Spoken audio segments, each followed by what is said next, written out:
essuyant des critiques par rapport à la suppression du ministère des Communications et de la Poste, suite à la formation du premier gouvernement de son second mandat. Patrice Talon est intervenu en direct sur la chaîne privée de télévision E-Télé hier mardi 25 mai 2021, pour faire montre de la pertinence de sa décision. Le chef de l'État a saisi l'opportunité pour faire quelques annonces. Verbatim. Vous avez donc estimé que c'est une erreur la suppression du ministère de la Communication et cela donne l'impression pour vous que les médias, la communication ne sont pas d'importance pour le gouvernement et pourtant c'est un secteur hautement utile pour la nation, pour la communication globalement et pour le pays. Je voudrais vous dire que ce n'est pas du tout le sens que revêt pour moi la suppression de ce ministère, bien au contraire. Vous savez, on fait des choses pendant des décennies et si on se rend compte que ce n'est pas la meilleure façon de fonctionner, il faut se corriger. C'est tout cela qui permettra au Bénin de mieux construire son développement en tenant compte des erreurs qu'on a pu commettre sur des décennies. Nous appelons un peu par excès de langage, ce ministère de la Communication. En fait c'est le ministère des Communications, parce que le rôle de ce ministère qui est sectoriel dans mon gouvernement, le secteur des communications, s'occupe des médias c'est vrai, les règles qui régissent les médias, la déontologie, la promotion des médias, que ce soit les médias publics ou les médias privés, les moyens que l'État peut apporter aux uns et aux autres pour leur développement ou leur formation, leur promotion, mais s'occupe également de tout ce qui est technologie de communication. Les outils, les mécanismes, les équipements de communication qui servent aussi bien aux médias publics que les médias privés.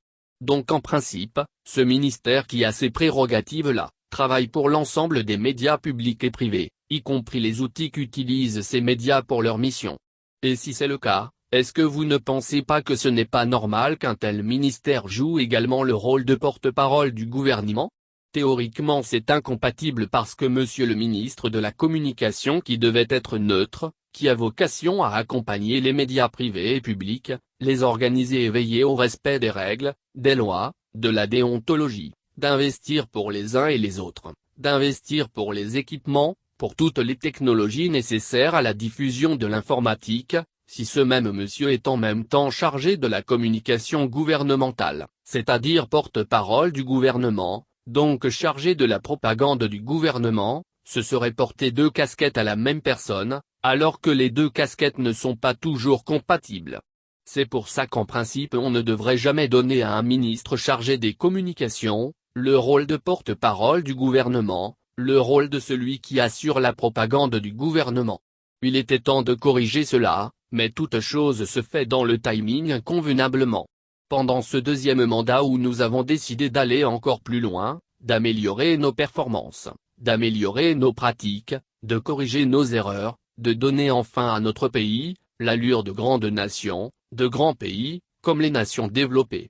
Vous savez moi, ma référence, ce n'est pas les pays qui sont sur la même échelle que nous, pas les pays qui sont dans les mêmes paliers que nous, ce sont les pays qui sont devant qui m'inspirent, les grands pays, les grandes nations, France, États-Unis, Chine, le Japon et consorts.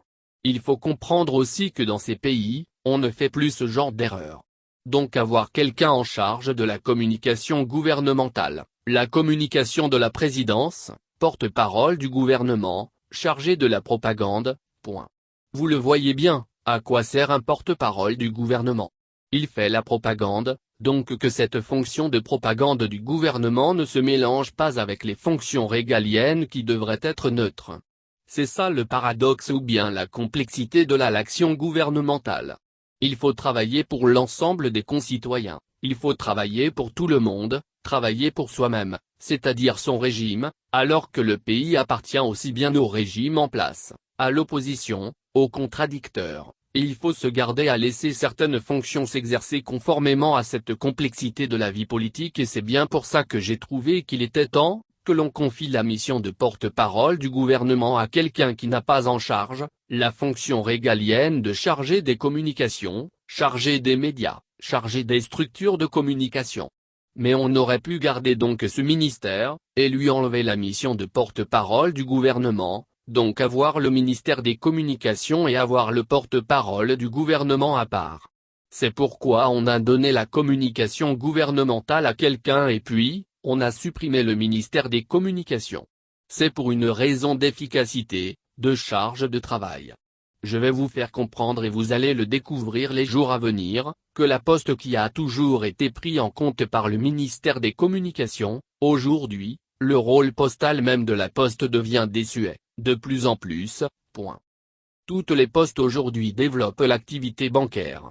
Donc nous avons décidé que la Poste du Bénin, va dans les jours à venir, c'est déjà en cours, d'ailleurs nous faisons des travaux, davantage se consacrer à son activité bancaire. Il suffit que nous ayons dans toutes nos communes, des bureaux de poste qui comportent essentiellement sinon surtout l'activité bancaire et cela manque dans beaucoup de communes qui sont des communes à potentiel économique énorme, où sont des producteurs et ils n'arrivent à avoir aucune structure bancaire.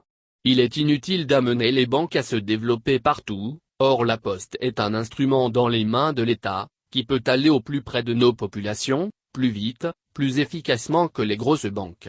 Nous sommes en train donc de décider que la Poste passe sous le ministère des Finances, pour qu'on lui donne ses prérogatives, qu'on l'appuie, qu'on l'accompagne pour développer la filière bancaire un peu partout. Donc la Poste va quitter le portefeuille des communications. Il reste quoi? Il resterait donc un ministère en charge des communications et des médias, médias publics, médias privés. Mais en termes de médias, est-ce qu'il est utile d'avoir un ministère qui est purement en charge des médias? Si ce n'est seulement pour faire respecter les règles, la déontologie et consorts. L'A.A. s'occupe de certaines omissions déjà dans notre pays. Donc si c'est pour les appuis à apporter aux journalistes, c'est un fonds, ce fonds peut être géré par le ministère des Finances peut être même géré par l'A.A. Nous mettrons ces fonds à la disposition pour faire ce job qui entre-temps était exécuté par le ministère des Communications, en charge de la promotion des médias de toutes sortes. Et c'est bien pour ça que nous disons que l'A.A. qui existe au Bénin désormais, peut s'occuper de programmer, de faire la promotion de la formation des journalistes, de la surveillance des métiers de journalisme, des médias, de l'information, et même repartir s'il le faut, les ressources qu'il faut aux médias, de manière même plus neutre, sans que ce soit même directement un ministère qui fasse ce job-là, qui n'est pas grand-chose. Maintenant, en ce qui concerne les outils, les équipements de communication, ça nous avons un ministre qui est en charge du numérique et de la digitalisation, qui est le ministère techniquement compétent pour gérer tout ce qui est outils de communication. Donc nous avons réparti les rôles, de manière à rendre plus efficace l'action gouvernementale, au service à la fois des médias, des outils de communication, des médias, de la Poste et consorts. Voilà donc point. Ce qui sous-tend cette stratégie de répartition des missions dans les ministères, entre l'A.A., le ministère du numérique et puis le porte-parole du gouvernement qui est enfin va sortir d'un rôle qui n'est pas le sien, un rôle de propagande, un rôle qui n'est pas neutre, sans que celui-ci soit amené à porter deux casquettes. Talon salue le mérite d'Orounela et l'annonce dans un autre rôle bientôt. Sur la chaîne privée de télévision E-Télé, Patrice Talon a reconnu et salué le mérite de l'ancien ministre des Communications et de la Poste, porte-parole du gouvernement.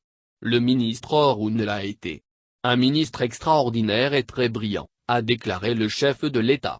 Pour Patrice Talon, le départ de Alain Orounela relève beaucoup plus de questions stratégiques, notamment par la volonté de réduire le train de vie de l'État, mais également par souci d'efficacité de la politique gouvernement et de neutralité et d'équité dans la mise en œuvre de l'action gouvernementale. L'ancien ministre des Communications et de la Poste serait d'ailleurs appelé à d'autres fonctions au service de l'action gouvernementale. C'est le chef de l'État lui-même qui l'a martelé dans ses propos. Chaque stratégie en son temps, et aujourd'hui, il est appelé à d'autres fonctions. Vous constaterez bientôt que ses talents et son adhésion à l'action gouvernementale s'exprimeront dans d'autres charges, a laissé entendre Patrice Talon.